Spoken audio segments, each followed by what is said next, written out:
right now. Pittsburgh's best sports show is about to begin. Call us or tweet us. We've got things to talk about on the Ireland Contracting Nightly Sports Call.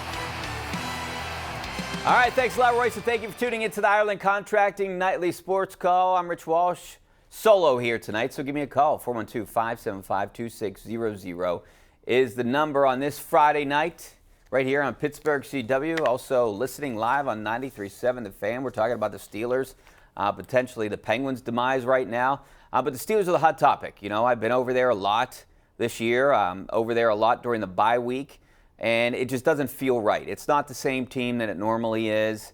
They're not really in contention to do anything. You know, I like the move of trading Chase Claypool to get some draft capital back. I wish they would have done that maybe a little bit more. But I think they're heading in the right direction with an Andy Weidel and Omar Khan. I think they might be doing things a little bit differently in the front office, and potentially, if they do get a top draft pick, maybe they'll move down and get more picks for later in the rounds or the next year. You know, I do think that they'll move into current times of the NFL, and maybe kind of like other leagues do things and use analytics a little bit more. But as of right now, I know I'm getting off topic here. As of right now, we could discuss a few things. You know, if they get a top 5 pick, do you take another quarterback? I mean, I'm against it. I think you still need to give Kenny Pickett a chance, see what he does for these next 9 games.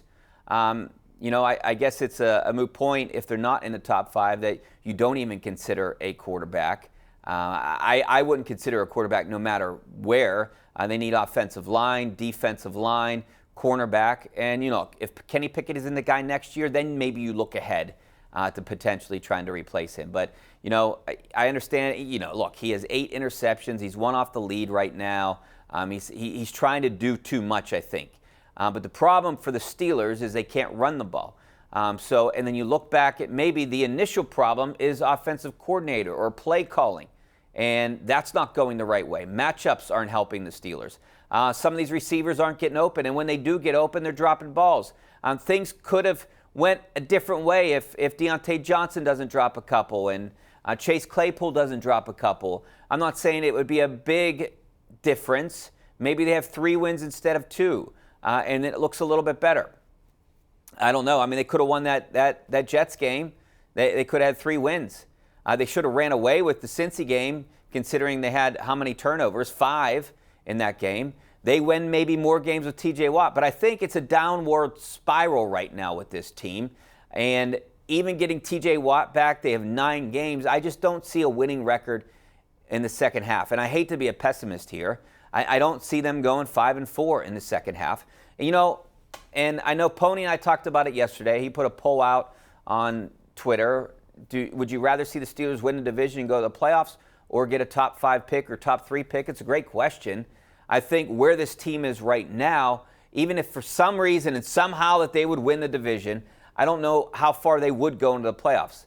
I know a lot of people would take that, but I think for the direction of this franchise, they need to be bad for a year or so to be really good in a few years. They're still young. They still have a lot of time and a big window. And you guys might disagree with me, and I'd like to hear what you have to say, but I think it would be great for this team if they could get a top 5 pick. If they get a top 5 pick this year, that means they're going to get a top 5 pick in the 2nd round, the 3rd round, the 4th round.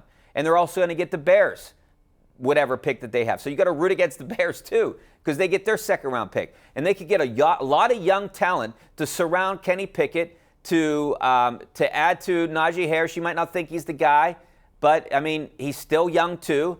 And Deontay Johnson and George Pickens looks like he's going to be a star if someone can get him the ball. Pat Freiermuth, I thought he was going to be an absolute star in this offense, and they're just not throwing him the ball enough. And they used him late in games. Look, I see what a lot of you fans see out there, that they're going about it the wrong way. They're playing like they played before. They want to keep games close. They want to have the defense win it, but you cannot play that way with this team. You got to try to air it out, throw the ball all over the field, and try to win games that way, and they're not doing it. So, all right, we're talking about the Steelers. Also, if you want to talk about the Penguins, give me a call, 412-575-2600 on the Borders to Borders hotline. Looking forward to hearing from you after the break. Stay right there.